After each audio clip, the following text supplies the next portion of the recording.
दलों के से अलग होकर के अपना कोई नया अस्तित्व तलाश करती है, तो बहुत संभव है कि जो ये अल्पसंख्यक समाज के लोग हैं, मुस्लिम समाज के लोग हैं, वो उनके साथ आए। लेकिन एक दिन पहले समाप्त होकर के भारतीय जनता पार्टी के लोगों को काफी मौका मिल गया है कि और तैयारियां करें। कई लोगों को ये लग रहा है कि चिराग पासवान अब आ गए हैं इंडिया गठबंधन में, तो किसका किसका टिकट काटेंगे। तो इस तरह से आप बिहार में ये नहीं कह सकते हैं कि जो गठबंधन है वो बहुत ही अच्छा चल रहा होगा। कहीं ना कहीं आशान्वित है कि जो वर्तमान जो रेपो रहा है प्रधानमंत्री नरेंद्र मोदी का या भारतीय जनता पार्टी का जीत का, उस रेपो को बरकरार रखते हुए बिहार में भी जल्दी से चुनाव करा लिया जाए। नोरमा ग्रुप, जो सोचता है वो करता है, आपके अपने सपनों का आशियाना। नमस्कार, भारत लाइव देख रहे हैं आप। सुबह सुबह तमाम दर्शकों का बहुत बहुत स्वागत है। देखिए, विधानमंडल का बजट सत्र खत्म हो गया है। अब बिहार की सियासत में नए तथ्य निकलकर सामने आ रहे हैं। हमारे संपादक ने पहले भी आपको बताया था कि देखिए, अब मुख्यमंत्री नीतीश कुमार ये नहीं चाहते हैं कि बहुत ज्यादा दिनों तक ये सरकार चले। बहुत जल्द चुनाव हो सकते हैं, इसकी संभावनाएं लगातार बिहार के राजनीति में चल रही है। लगातार हम आपको खबरें भी दिखा रहे हैं कि नीतीश कुमार किस प्रकार से विरोधियों पर हमलावर तो है ही, साथ ही साथ उनकी एक रणनीति यह भी दिख रही है कि कैसे अब बिहार की सियासत में जल्द से जल्द निशांत की एंट्री कराई जाए। तो इन तमाम चीजों को लेकर अब सीधे नीतीश कुमार की क्या रणनीति है, क्या विधानसभा चुनाव अब वक्त से पहले हो जाएंगे, और क्या भारतीय जनता पार्टी अब एक कोई नए गेम प्लान पे काम कर रही है, क्योंकि अमित शाह भी बिहार आने वाले हैं। सीधे चलते हैं बाबा के पास। बाबा, जिस प्रकार की खबरें अब बजट सत्र के बाद निकलकर पॉलिटिकल पूरी तरह से माहौल एक्टिव हो गया है, क्या कुछ अपडेट है बाबा? देखिए सागर, देश भर में दो बातें बड़ी महत्वपूर्ण है। पहली ये कि आप दिल्ली में अगर जाएं, वहां भी सदन की कार्रवाई चल रही है, तो दिल्ली में नेता प्रतिपक्ष जो हैं राहुल गांधी के कैरेक्टर असैसिनेशन हो रहा है।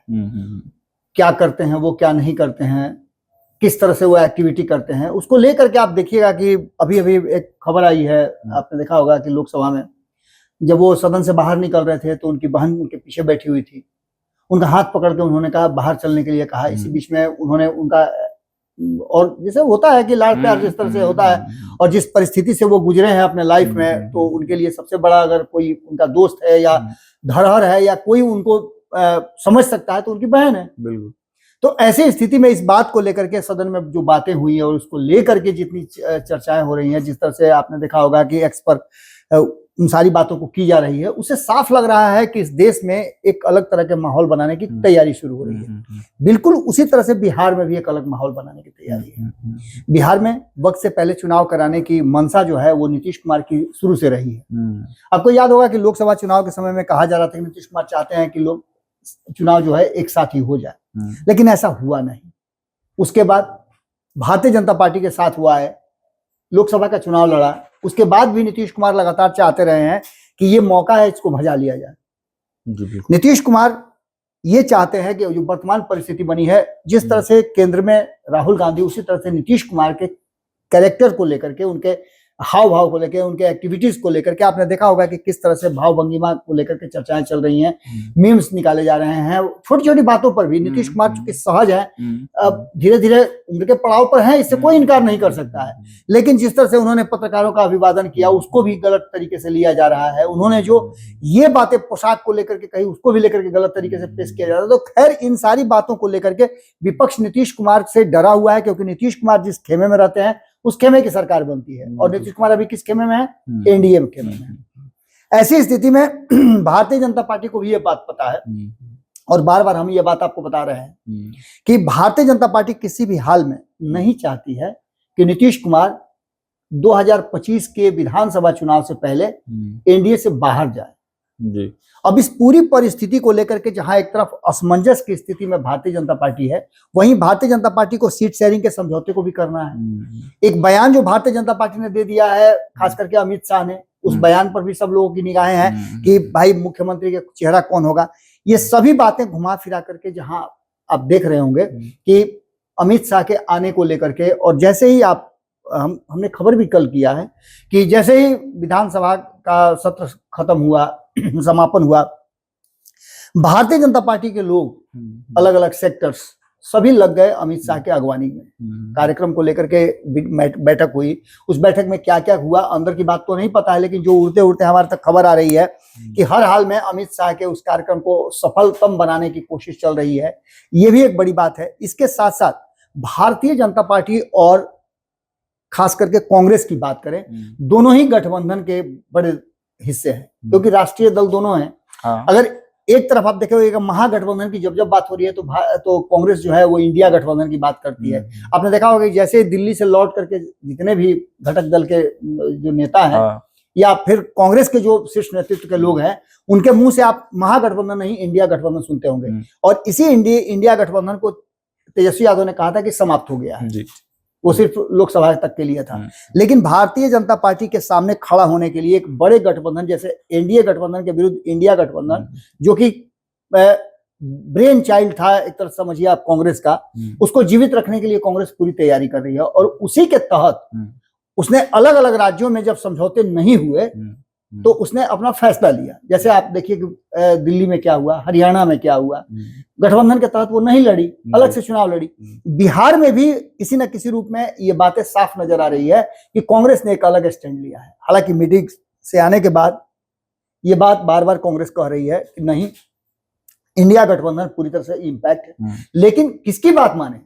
अगर कांग्रेस की इंडिया गठबंधन सब कुछ ठीक ठाक है, इंटैक्ट है, तो फिर जो तेजस्वी कह रहे हैं कि नहीं इंडिया गठबंधन तो खत्म हो गया, बिहार में तो महागठबंधन है, तो हम उनकी बात माने कि इनकी बात माने? ऐसी स्थिति में भले ही जितनी भी बातें हो, आपने खुद जो नए अध्यक्ष बने हैं उनसे आपने बातचीत किया, उन्होंने जिस तरह से अपनी बातों को रखा, अब तक आप देख लीजिए कि पहला ऐसा अवसर होगा जिसमें भारतीय जनता पार्टी के सामने कड़े मुकाबले के रूप में खड़े इस महागठबंधन जो बिहार में है, उस महागठबंधन के जितने भी नेता हुआ करते थे वो सभी लालू प्रसाद के पास जाते थे, उनके दरबार में मत्था टेक करके ही आगे की रणनीति करते थे। कांग्रेस के साथ भी वही स्थिति थी। लेकिन कांग्रेस के किस नेता को आपने देखा है जो इस नई जो टीम बन रही है उस टीम के लोग गए होंगे, उनसे मुलाकात किया होंगे? न तो कृष्णा अल्लावरू गए, न राजेश राम जब अध्यक्ष बनाया गया तो गए, न कन्हैया कुमार गए, कोई भी नेता जाने के लिए तैयार नहीं है। एक तस्वीर मैंने कहीं देखी थी कि तेजस्वी यादव इधर बैठे हुए हैं, लालू प्रसाद उधर बैठे हुए, ये खूब वायरल हो रहा है अपने सोशल मीडिया में। आपने देखा होगा, हमारे दर्शकों ने भी देखा होगा कि उसमें पप्पू यादव बैठे हुए हैं, पप्पू यादव कुर्सी पर पैर रखे हुए हैं। मतलब आप समझ रहे हैं ना? बिल्कुल बिल्कुल। इसका मतलब यह है कि कांग्रेस अपना दीन दुनिया बदलना चाहती है और उस बदलाव को लेकर के कांग्रेस कहीं ना कहीं गठबंधन का एक स्वरूप भी बदल सकती है। इसके अलावे आप देख रहे होंगे कि जिस तरह से फोटो सेशन हुआ सत्र के बाद, उस फोटो सेशन के बाद एक दिन पहले सत्र समाप्त कर दिया गया। इसको लेकर के भी आप समझ ही रहे होंगे कि बहुत तरह की चर्चाएं चल रही होंगी कि सत्र आखिर समाप्त क्यों किया गया, फोटो सेशन इतना जल्दी अर्लियर क्यों हुआ। ये सभी बातें सोच समझ करके, चूंकि मानसून सत्र अभी आना है, लेकिन उससे पहले कहा जा रहा है कि भारतीय जनता पार्टी इस बात को लेकर के और नीतीश कुमार भी इस बात को लेकर के कहीं ना कहीं आशान्वित है कि जो वर्तमान जो रेपो रहा है प्रधानमंत्री नरेंद्र मोदी का या भारतीय जनता पार्टी का जीत का, उस रेपो को बरकरार रखते हुए बिहार में भी जल्दी से चुनाव करा लिया जाए। लेकिन बिहार की परिस्थितियां कुछ अलग है। अब इस परिस्थिति में आपको दोनों ही गठबंधन में देखना होगा कि 2020 की परिस्थिति, जिसकी चर्चा मैं कई बार कर चुका हूं, 2020 में आपने देखा होगा कि सब कुछ ठीक ठाक था। एक तरफ एनडीए गठबंधन, एक तरफ इंडिया गठबंधन। अचानक से एनडीए गठबंधन से निकल करके चिराग पासवान चले जाते हैं और महागठबंधन जो था उस महागठबंधन से निकल करके 3-3 दल एक साथ चले जाते हैं। गठबंधन का स्वरूप ही बदल जाता है। तो इस तरह से आप बिहार में ये नहीं कह सकते हैं कि जो गठबंधन है वो बहुत ही अच्छा चल रहा होगा। आप लगातार नेताओं से बातचीत कर रहे हैं, आपने देखा होगा कि सब कुछ तो बोल रहा है, लेकिन किसी को भी इस बात का भरोसा नहीं है कि उसको टिकट मिलेगा नहीं मिलेगा, वो किस गठबंधन में रहेगा किस गठबंधन में नहीं रहेगा। कहीं ऐसा तो नहीं कि नीतीश कुमार के विरुद्ध जो लोग चुनाव लड़े थे दूसरे गठबंधन में, नीतीश कुमार कहीं महागठबंधन में आ जाए तो उनका टिकट कट जाएगा। कई लोगों को ये लग रहा है कि चिराग पासवान अब आ गए हैं इंडिया गठबंधन में, तो किसका किसका टिकट काटेंगे। ये सारी बातें कहीं ना कहीं एक तरफ इशारा कर रही हैं कि असमंजस की स्थिति है। इसमें सबसे बड़ा जो फिगर है वो ये है कि कृष्णा अल्लावरू से जब पूछा गया कि क्या प्रशांत किशोर आपके साथ नजदीकियां बढ़ा रहे हैं, इसका जवाब उन्होंने क्या दिया, कहा कि अभी तो चुनाव आना है, बहुत लोग नजदीकी बढ़ा रहे हैं। एक तीसरे मोर्चे की कवायद भी चल रही है, बिल्कुल। जिसमें कई लोग शामिल हैं, कई अलग अलग जो जातीय समीकरण है वो भी इसके तैयारी कर रहे हैं। आपने देखा कि कुशवाहा समाज का भी एक अलग जो आपने अपना किसान दल, वो भी एक अलग तरह से अपना स्ट्रेटजी बना रहा है कि भाई हमारे साथ अन्याय हो रहा है। इसके बाद आपने देखा कि धानुक समाज अलग से हो रहा है, डांगी समाज का आपने इंटरव्यू लिया उस दिन, वो भी अलग कह रहे हैं कि भाई हमारे लिए क्या स्पेस है। तो ये सभी चीजें घुमा फिरा करके चुनाव के समय आते आते तक बहुत कुछ बदलता हुआ दिखाई दे रहा है। और यहाँ से जब विधानसभा का सत्र समाप्त हो गया, तो यहाँ से अब पूरी तरह से आप मान के चलिए कि अमित शाह का सत्र समाप्त होने का 28 तारीख का डेट था, इसलिए उनका 29 रखा गया। लेकिन एक दिन पहले समाप्त होकर के भारतीय जनता पार्टी के लोगों को काफी मौका मिल गया है कि और तैयारियां करें। और इस पूरे माहौल में जब अमित शाह पटना आएंगे, पटना आने के बाद जो कार्यक्रम उनका है, पहले अपने भारतीय जनता पार्टी के शीर्ष नेताओं से बातचीत करने का और आगे के स्ट्रेटजी बनाने का, दूसरा उनका गोपालगंज जाने का भी कार्यक्रम है। उसके बाद जब लौट करके आएंगे तो कहा जा रहा है कि सहकारिता से भी जुड़ा हुआ कोई कार्यक्रम है। इन सब के साथ साथ एनडीए गठबंधन के नेताओं के साथ भी उनकी बैठक होनी है। ये सभी कुछ घुमा फिरा करके अगर देख लीजिए आप, तो एक तरफ दिल्ली में सभी बिहार से जुड़े हुए सांसदों को बुला करके मीटिंग की जाती है, अचानक से ये प्लान बनता है, बुला करके उन लोगों के साथ मीटिंग होती है। उसके बाद उस मीटिंग में सब कुछ ठीक है ये दर्शाने की कोशिश की जाती है, उसका असर इम्पैक्ट बिहार में क्या होगा ये भी आपको देखना होगा। दूसरी सबसे महत्वपूर्ण बात कि अगर वक्त से पहले चुनाव होता है तो क्या नीतीश कुमार को जो उनकी स्ट्रेटजी है या जो वो डिमांड कर रहे हैं, जो उनकी शर्तें हैं, वो सब मानेंगी, ये भी बात है। ये सभी बातें कहीं ना कहीं इशारा कर रही हैं कि इस बार के चुनाव में जिस तरह से 2020 में चिराग पासवान एक बड़े फैक्टर थे, उसी तरह से प्रशांत किशोर भी एक बड़े फैक्टर बनने जा रहे हैं, और उसी तरह से तेजस्वी भी एक बड़े फैक्टर हैं। तेजस्वी का क्या होगा, तेजस्वी के मुख्यमंत्री बनने को लेकर के, मुख्यमंत्री कुर्सी को लेकर के, मुख्यमंत्री घोषित करने को लेकर के भी कांग्रेस का स्टैंड आपने देख लिया होगा। खास करके मुसलमानों की बात करें तो मुसलमानों का एक सॉफ्ट कॉर्नर कांग्रेस के प्रति रहा है। बिल्कुल। अगर कांग्रेस गैर भाजपा और गैर राजद दलों के से अलग होकर के अपना कोई नया अस्तित्व तलाश करती है तो बहुत संभव है कि जो ये अल्पसंख्यक समाज के लोग हैं, मुस्लिम समाज के लोग हैं, वो उनके साथ आए। ये भी हो सकता है। तो ये सारी परिस्थितियां एक तरफ इशारा कर रही हैं। दूसरा, सीट शेयरिंग को लेकर के भी इस बार बहुत सारा सीटों को लेकर के जीत होगा, क्योंकि नीतीश कुमार को भी ऐसा लगता है और कांग्रेस को भी ऐसा लग रहा है कि हमें वो सीटें दी जा रही हैं जो सीटें हम हार जाएं। कांग्रेस ने तो ये कहा कि 70 सीटें तो हमको आपने दिया, लेकिन हमें विनिंग का सीटें कहाँ दी आपने। इन सभी बातों को लेकर के अब जो वर्तमान माहौल बन रहा है उसमें एक बात तो साफ नजर आ रही है, एक चर्चा जो वक्त से पहले चुनाव होगा। दूसरी जो चर्चा चल रही है कि भाजपा और कांग्रेस दोनों अलग अलग गठबंधन बनाएंगे, अलग अलग गठबंधन का हिस्सा होंगे। यानी कि कहने का तात्पर्य है कि दोनों वर्तमान स्वरूप वाले गठबंधन का हिस्सा रहेंगे या नहीं रहेंगे, इस पे या फिर इस गठबंधन में ये अपने से किसी को निकालेंगे। जैसे आप समझिए, महागठबंधन अगर होता तो हम लालू प्रसाद की बात करते हैं, लेकिन कांग्रेस बार बार इंडिया गठबंधन की बात कर रही है। तो नीतीश कुमार जब छोड़े थे 2024 से पहले तो कहा गया था कि इंडिया गठबंधन से बाहर हुए हैं, ये नहीं कहा गया था महागठबंधन से बाहर हुए हैं। उसी तरह से कांग्रेस ने इंडिया गठबंधन को खड़ा रखा है और एनडीए गठबंधन को भाजपा ने खड़ा रखा है। और भाजपा किसको इंडिया गठबंधन से बाहर करती है और कांग्रेस किसको इंडिया गठबंधन से बाहर करती है, ये बड़ा सवाल है। और इस सवाल के साथ साथ ये तीन चेहरे जो नजर आ रहे हैं, ये काफी कुछ आने वाले चुनाव में अपना असर दिखाएंगे। गेम चेंजर के रूप में ये शामिल हो सकते हैं। पिछली बार भी इन्होंने गेम चेंज किया था और इस बार भी इनका आंकड़ा जो होगा वो गेम चेंज करेगा। तो बाबा, जैसे कि जो बैठक हुई है एनडीए की दिल्ली में, उसको लेकर भी बिहार में खूब सुगबुगाहट हो रहा है। एक बैठक तो बिहार में भी आपने ही खबर किया कि गुप्त बैठक चल रही है, तो इन बैठकों से क्या कुछ निकलकर अपडेट आ रहा है? देखिए, जो सामने निकल करके, खास करके सबसे मैंने सभी के बयान सुने। मैंने जीतन राम मांझी के बयान सुने, उपेंद्र कुशवाहा के बयान सुने, भाजपा के लोगों के बयान सुने, जदयू के लोगों के बयान, लेकिन सबसे जो सटीक और सबसे जो बेहतर बयान था, जो एकदम कैलकुलेटेड बयान था, वो था चिराग पासवान का। चिराग पासवान ने साफ कहा कि इस बैठक में हमारी वो बातें नहीं हुई है जो बातें हम करने की आप उम्मीद कर रहे हैं, लेकिन वो बातें बहुत जल्दी होंगी। आप समझिएगा, किसी ने भी सीट शेयरिंग का कोई नाम चर्चा नहीं किया, लेकिन चिराग पासवान ने कहा कि आप बिल्कुल आप सही सोच रहे हैं, आपका सोचना बिल्कुल सही है कि हमारी बैठक हुई है तो क्या हम सीट शेयरिंग पर बात किए हैं। लेकिन इस बैठक में हमारी वो बातें नहीं हुई है। चूंकि बहुत बड़ी बैठक थी, हाँ, सारे सांसद इस मौजूद बैठक थे। का एक ही कारण था जो मेरे समझ में आ रहा है कि इस बैठक के पीछे का सिर्फ वक्फ बोर्ड वाला जो मामला है वही मामला हो सकता है। सभी भारतीय जनता पार्टी को इस बात के लिए मनाने के लिए बैठक बुलाए हों कि भाई इस वक्फ बोर्ड वाले जो बिल है इसको बिहार चुनाव तक ठंडे बस्ते पर रखकर डाल दीजिए और एक बार फिर से अनाउंसमेंट कर दिए कि भाई एक बार फिर से जेपीसी के से आपको जो आपका ग्रीवांसेज है, जो आपकी शिकायतें हैं वो आप दर्ज कराइए और इसके बाद इसका आगे देखा जाएगा क्या होगा। लेकिन एक बात मान के चलिए कि भाजपा भी जिद्दी टाइप की है और वो वक्फ बिल जो है उसको किसी न किसी रूप में लेकर के आएगी जरूर।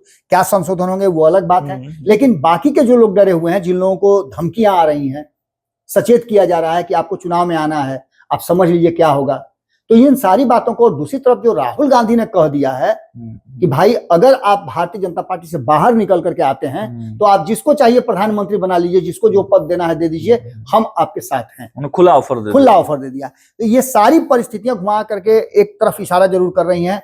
अमित शाह ने भी बहुत प्रयास किया लेकिन वो आंकड़े अभी तक नहीं जुट पाए हैं, 32 के जो आंकड़े हैं अभी तक नहीं जुट पाए हैं। तो इन सारी बातों को लेकर के भारतीय जनता पार्टी भी चाहेगी कि वक्त से पहले चुनाव हो और चुनाव एक ऐसे माहौल में हो जिसमें वर्तमान जो स्वरूप है एनडीए का वो रहे, क्योंकि ये विन विन कंडीशन वाला तो निश्चित रूप से है, क्योंकि जातीय समीकरण से लेकर के बाकी सारी चीजों को देखिएगा तो इस गठबंधन में नजर आ रहा है। अगर कांग्रेस बाहर हो जाती है तो इंडिया गठबंधन की भी स्थिति लगभग ना के बराबर हो जाएगी और कमजोर हो जाएगा। चलिए, तो देखा आपने, चर्चा गर्म आज बिहार की राजनीति में यही मुद्दे जो हैं हॉट टॉपिक्स में रहेंगे और इसी की चर्चा चारों तरफ हो रही है। लेकिन इस पर भी क्या कुछ राजनीति होते हैं और नेताओं के फिर से कौन कौन से बयान और प्रतिक्रियाएं निकलकर सामने आएंगी, उस पर हमारी नजर बनी रहेगी। देखते रहिए भारत लाइव। बहुत बहुत धन्यवाद। आपके सपनों को हमने सजाया है, ई होम्स पैनोरामा को हमने बनाया है। ई होम्स मेरा एक सपना था जिस पे मैं पिछले 4 साल से काम कर रहा था। हमने जो बनाया है वो सबने है माना। ई होम्स पैनोरामा में हो आपका भी आशियाना। और फाइनली हमने 2021 में इस प्रोजेक्ट को लॉन्च किया। बहुत लोग अप्रिशिएट कर रहे हैं कि पूर्णिया जैसे शहर में, बिहार के, एक तो बिहार की बात करें उसमें भी पूर्णिया जैसे छोटे जगह में इस तरह का लाइफस्टाइल देना, ये सुन के हम लोगों को बहुत अच्छा लगता है। ई होम्स में हमने कुछ और भी किया है, जैसे हम जिस जगह में रह रहे हैं हमारे फैमिली सिक्योर हो, उनको सिक्योरिटी का ध्यान में रखा है। आपकी सुविधा और सुरक्षा आपके लिए खास है, ये आपका विश्वास है। इसमें आर्टिफिशियल इंटेलिजेंस का 7 लेयर सिक्योरिटी का हमने इस्तेमाल किया है। लस ग्रीन कैंपस को बनाया है। यदि हमारा बाउंड्री वाल है तो वो वर्टिकल गार्डन है। ये जितनी भी फैसिलिटी होता है एक इंटरनेशनल टाउनशिप में ई होम्स है, ये हम लोग विश्वास नहीं कर पा रहे हैं। जो भी हमारे मित्र दोस्त या जो भी हमारे बाहर के बाहर आते हैं तो हम लोगों को बहुत अच्छा सुनने को मिलता है और बहुत अच्छा क्रेडिट मिल रहा है। वो सारा हमने सिर्फ एक बिल्डिंग नहीं बनाया, हमें एक बहुत अच्छा लाइफस्टाइल दिया ई होम्स में, और मेरा एक सपना था जिसको मैं आज फुलफिल होते हुए देख पा रहा हूँ। ये आपका आवास है। ई होम्स पैनोरामा में अब आपका निवास है। ई homes panorama, luxurious lifestyle redefined. Panorama group, जो सोचता है वो करता है। अगर ये वीडियो पसंद आई और वह बिहार के राजनीति और बिहारियत से सरोकार रखेनी तो सब्सक्राइब बटन दबा के चैनल के सब्सक्राइब कर ली। ओजे एगो घंटी बा, ओकरा बटन दबा देला से कुल सटीक और मारक खबर रुआ मुफ्त में मिल जाई। अगर रुआ पत्रकारिता के हमनी के नया प्रयोग में सहयोग कर चाहतानी तो ज्वाइन बटन दबा दी। पेटीएम नंबर नोट कर ली 9386816700।